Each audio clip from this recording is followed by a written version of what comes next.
काचेसारखं स्वच्छ पाणी आहे लिहिलेलं की वाहणारे पाणी ते तीर्थ आहे आणि आता मी तीर्थ प्राशन करतो.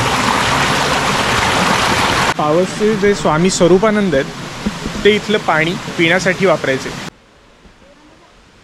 फुलांनी सजवलेली विष्णूची मूर्ती तिथे होती जी खूप भारी दिसत होती. म्हणजे विष्णू म्हटलं की खरं तर समृद्धी.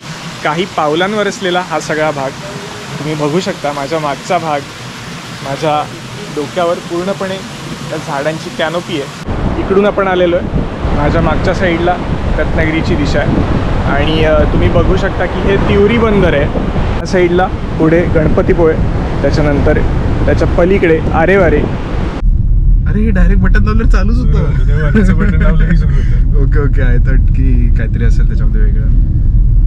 3 मित्रांपैकी 2 मित्र जमलेले आहेत, अजून 1 मित्र यायचा आहे. आज आम्ही 3 मित्र निघालोय कोळीसरे इथल्या श्री लक्ष्मी केशव मंदिरात. वांगणकर हॉटेलमध्ये नाश्ता केला आणि रत्नागिरी ते कोळीसरे हा आमचा प्रवास सुरू झाला.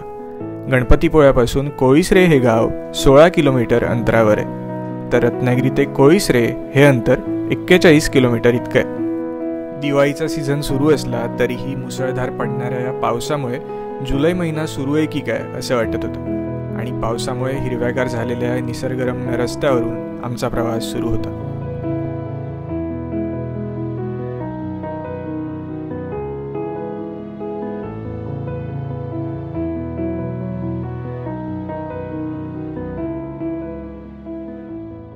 जो येतोय समोर तो करबुडे फाटा आहे आणि इकडे 4 रस्ते आहेत. समोर गेलो तर उक्षीला जातो, डावीकडे गेलो तर जयगडला जातो आणि आता आपल्याला कुठे जायचं आहे अनमोल? डावीकडे, डाव्या साईडला जायचंय. इथे 4 रस्ते आहेत. हा रस्ता नेवळीतून येतो, हा रस्ता उक्षीला जातो, मागून रत्नागिरीतून येतो आणि आता आपण चाललोय टुवर्ड्स जयगड आणि कोळीसरे. करबुडे, जाकादेवी अशी गावं पार करत मग काही वेळात आम्ही पोहोचलो कोळीसरे फाट्यावर, जिथून मंदिरापर्यंतचा मार्ग साधारण 5 मिनिटांचा आहे. मग इथे गाडी पार्क केली आणि मंदिराच्या दिशेने निघालो.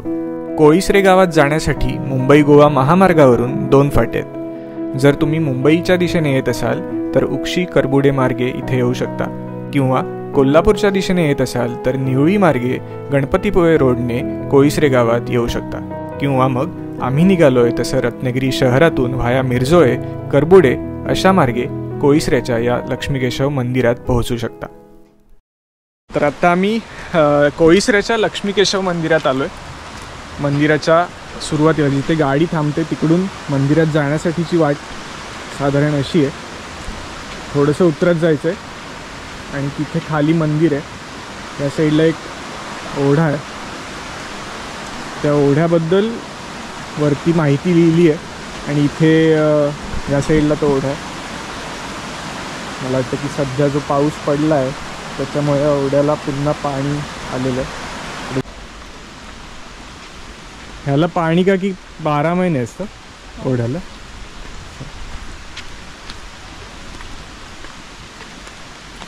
खाली जाऊ शकतो याच्यात? जाऊ शकतो. कुठून वाटतं? हां, अच्छा अच्छा. होय ना.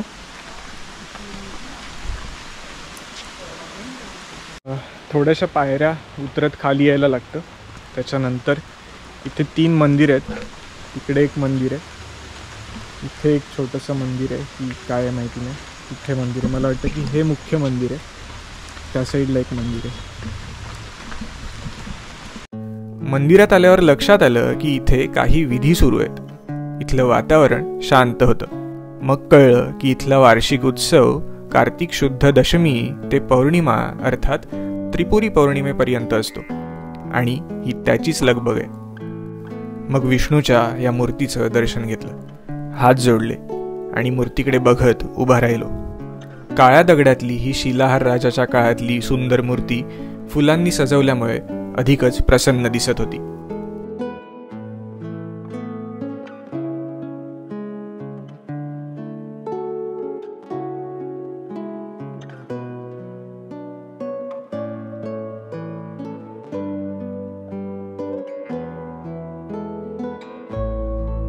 मग पायऱ्या उतरून थोडंसं खाली आलो. इथून या झऱ्याचं दर्शन होत होतं.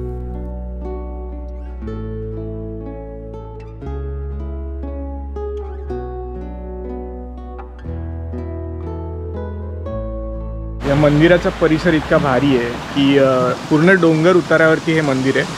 म्हणजे वरती सड्यावरून रस्ता येतो, एका ठिकाणी गाड्या पार्क करायला लागतात, त्याच्या खाली गाड्या येत नाहीत. त्याच्यानंतर एक ओढा आहे, त्या ओढ्याच्या कडेने पायऱ्यांनी आपण उतरत मंदिरापर्यंत येतो. मंदिराचा भाग साधारण प्लेन आहे. त्याच्यानंतर तुम्ही बघू शकता की इथे बऱ्यापैकी मोठ्या उंचीची ही भिंत आहे. वरच्या साईडला मंदिर आहे आणि त्या भिंतीच्या नंतर पुन्हा एक लेअर आहे.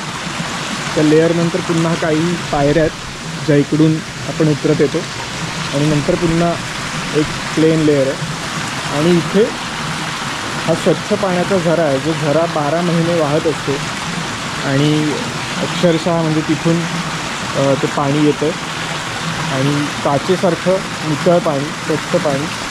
आणि हे पाणी पिण्यासाठी वापरलं जातं. इथे कुठल्याही प्रकारची घाण लोकांनी करू नये असं त्यांनी बोर्ड लिहिलं. इथलं ते जे कुंड आहे तिथे हातपाय धुण्यासाठी इथे पाणी आहे. तर 2 वेगवेगळ्या स्रोतांचं पाणी किंवा 2 वेगवेगळ्या उद्देशांनी हे पाणी वापरलं जातं. आणि खूप भारी असं इथलं ॲटमॉस्फिअर आहे, असं इथला परिसर आहे. आणि ही जी झाडं बघू शकता तुम्ही, हे एक मोठं झाड आहे. ह्या झाडाचा बुंधा इथून थोडासा निसटला आहे, पण अजूनही ते झाड जिवंत आहे. इथे आलं आहे आणि हे झाड अशा पद्धतीने प्रकाशाच्या दिशेने वाढलेलं आहे. हे एक वैशिष्ट्यपूर्ण झाड आहे. इथे एक मोठं दुसरं झाड आहे, त्याचा बुंधा तुम्ही बघू शकता. म्हणजे तुम्हाला कल्पना येण्यासाठी सांगते, साधारणपणे 2 ते 3 माणसं तिथे उभी राहिल्यानंतर तो बुंधा व्यापला जाईल, इतका तो बुंधा झाड आहे. आणि खूप भारी वातावरण आहे. ही वेगवेगळ्या प्रकारची झाडं आहेत, असं नाही की एकाच प्रकारची झाडं आहेत. तर एक वेगळीच इथली वाईब आहे, एक वेगळीच इथली एनर्जी आहे, ऊर्जा आहे. आणि आज मी आलो आहे त्यावेळी पाऊस पडतो आहे, सो ऑलरेडी गारवा आहे. पण मला याची खात्री आहे की तुम्ही जरी इथे उन्हाळ्यात आलात तरीसुद्धा तुम्हाला थंडावा मिळेल, तरीसुद्धा तुम्ही एकदम शांतपणे या वातावरणाचा अनुभव घेऊ शकता. मन आणि शरीर दोन्ही प्रसन्न करून टाकणारं असं हे वातावरण असणार आहे, याची मला खात्री आहे. तर नक्की या ठिकाणाला व्हिजिट करा, भेट द्या. इथले काही नियम आहेत, अलिखित आहेत, काही लिखित आहेत, ते पाळा. इथलं वातावरण बिघडणार नाही याची काळजी घ्या. या वातावरणाचा आस्वाद घ्या. आध्यात्मिक आणि नैसर्गिक दोन्हीही प्रकारचं वातावरण ते अक्षरशः खूप, म्हणजे तिकडे मी वरती मंदिरात होतो, मंदिरात काही विधी सुरू आहेत, तर त्या सगळ्या वातावरणाचा जो गंध असतो, जी एक वाईब असते, ती मी तिकडे अनुभवली. फुलांनी सजवलेली विष्णूची मूर्ती तिथे होती, जी खूप भारी दिसत होती. म्हणजे विष्णू म्हटलं की खरं तर समृद्धी किंवा प्रॉस्परिटी. ती मूर्ती, ती फुलं घातलेली, ती गंधाने किंवा त्या सगळ्या एकूणच पूजेच्या साहित्याने सजवलेली मूर्ती बघितल्यानंतर असं वाटतं की विष्णूचं रूप हे असं असलं पाहिजे की जिथे आल्यानंतर आपल्याला प्रसन्न वाटतं. आणि त्याच्यानंतर काही पावलांवर असलेला हा सगळा भाग तुम्ही बघू शकता. माझ्या मागचा भाग, माझ्या डोक्यावर पूर्णपणे त्या झाडांची कॅनोपी आहे, पूर्णपणे सावली असलेलं हे वातावरण. त्याच्या जोडीला हा झरा, नैसर्गिक पाण्याचा, काळ्या दगडातून येणारा स्वच्छ पाण्याचा. आणि असं वरती लिहिलेलं आहे की पावसचे जे स्वामी स्वरूपानंद आहेत ते इथलं पाणी पिण्यासाठी वापरायचे, असं वरती जिथे पार्क आपण गाडी केली होती तिथे बोर्ड लिहिलेलं आहे. तर इतकं महत्त्वपूर्ण हे स्थान आहे, विष्णूचं स्थान आहे. आणि मला असं वाटतं की मोठ्या मोठ्या सत्पुरुषांच्या पायांनी किंवा त्यांच्या प्रेझेन्सने पावन झालेलं असं हे स्थान आहे. इथे या, इथल्या स्थानाची, इथल्या निसर्गाची कदर करा, त्याचा आदर करा आणि त्याचा आस्वाद घ्या. आता आपण जाऊया खाली जिथे कुंड आहेत त्या कुंडांच्या ठिकाणी, पाणी पिऊन बघूया कसं पाणी आहे. इथे एक काकी आहे, त्या ऑलरेडी पाणी भरत आहेत इथे. आणि माझे मित्र खूप डीप विषयावरती चर्चा करताना. आणि इथे हे पाणी जे आहे ते कुंड ज्या पद्धतीने बांधलं आहे ते सुद्धा बघा, इकडनं ओव्हरफ्लो खाली गेलेलं आहे. आणि हे पाणी हातपाय धुण्यासाठी वापरा. इथे बाथरूम आणि वॉशरूम्स आहेत तुमच्यासाठी. इकडून एक मार्गावरती जातो आणि हे 12 महिने वाहत असलेलं पाणी इथून जरा वाहतो. काळ्या कातळातून पाणी वाहत येतं. ॲक्च्युअली मिनरल वॉटर आहे आणि काचेसारखं स्वच्छ पाणी आहे. हे लिहिलेलं की वाहणारे पाणी ते तीर्थ आहे आणि आता मी तीर्थ प्राशन करतो.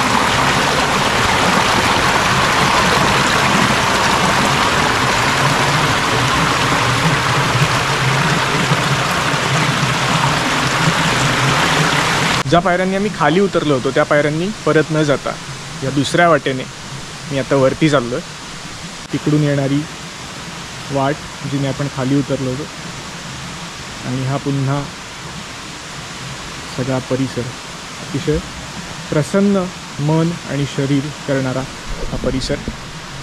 आता आपण पुन्हा मंदिराच्या दिशेने वरच्या दिशेने चाललो आणि इथे एक मंदिर आहे, दुसरं मंदिर आहे आणि हे मंदिर आहे ते रत्नेश्वर मंदिर आहे ज्याचा जीर्णोद्धार 2014 साली झालेला आहे. मूळ स्थापना 1840 साली झालेली आहे. नंदी आहे मंदिरामध्ये आणि गाभाऱ्यामध्ये शंकराची पिंडी.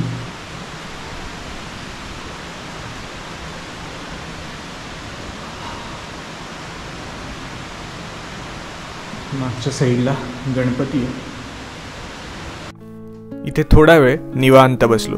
निसर्गातले आवाज, शुद्ध हवा आणि मंदिरातलं प्रसन्न वातावरण यामुळे मन आणि शरीर दोन्ही ताजतवानं झालं होतं.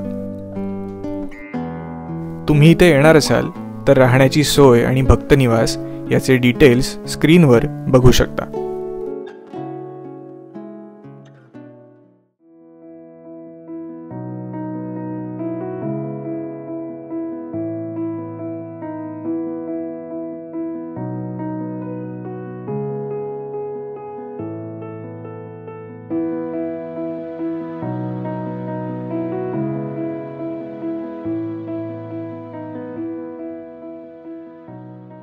तर आत्ता आपण येताना कोस्टल वेने येतोय. म्हणजे मगाशी आपण गेलेलो होतो तो उशीच्या किंवा करबुड्याच्या थ्रू जाणारा रस्ता होता आणि आत्ता आपण येताना गणपतीपुळे मार्गे रत्नागिरीत परत चाललो आहे. इकडून आपण आलेलो आहे.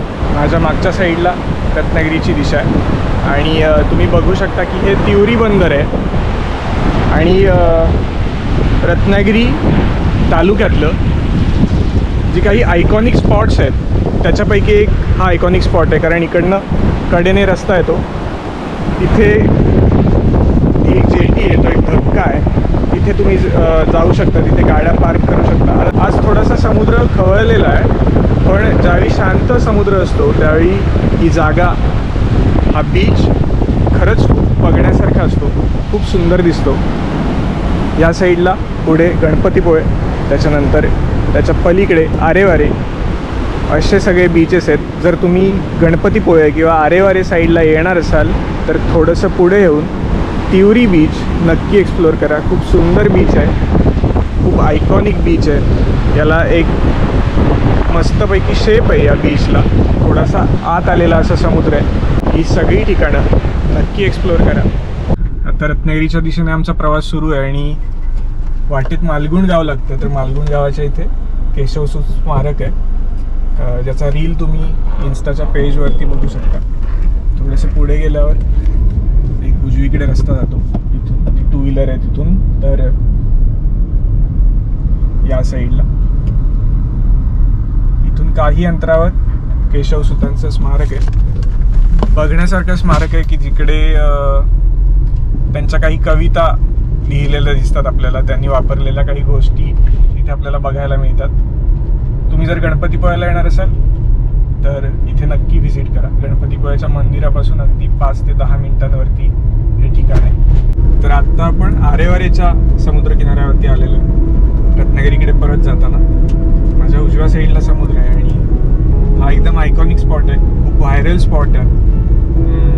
इथे सगळी ही दुकानं आहेत भेळची किंवा नारळ पाण्याची आणि संध्याकाळच्या वेळी इथे खूप गर्दी असते. आणि हा रस्ता एकदम आयकॉनिक आहे. बीच समोर दिसतो आणि हा स्टेट हायवे जातो त्याच्या कडेने. तिथे आरेवारेचा ब्रिज आहे जो काही मूवीजमध्ये सुद्धा फीचर झाला आहे. सिंघम सारख्या मूवीमध्ये तो आरेवारेचा ब्रिज आलेला आहे. आणि हा समुद्रकिनारा सुद्धा खूप भारी आहे कारण सरळच्या सरळ आणि खूप मोठा स्ट्रेच आहे. रस्त्याच्या कडेला असणारा बीच आणि ज्या प्रकारे इकडनं खाली दृश्य दिसतात ती खूप आयकॉनिक असतात. इकडे ॲक्च्युली झिपलाईन सुद्धा आहे. त्याच्याबद्दल पुन्हा कधीतरी दुसऱ्या व्हिडिओमध्ये. पण या साईडला येत असाल, आरेवारेला येणार असाल तर या बीचला नक्की भेट द्या. सकाळी पडून गेलेला पाऊस, त्यामुळे स्वच्छ सूर्यप्रकाश, निळं आकाश आणि समुद्राच्या फेसाळत्या लाटा असे सुंदर नजारे बघत आम्ही रत्नागिरीत पोहोचलो.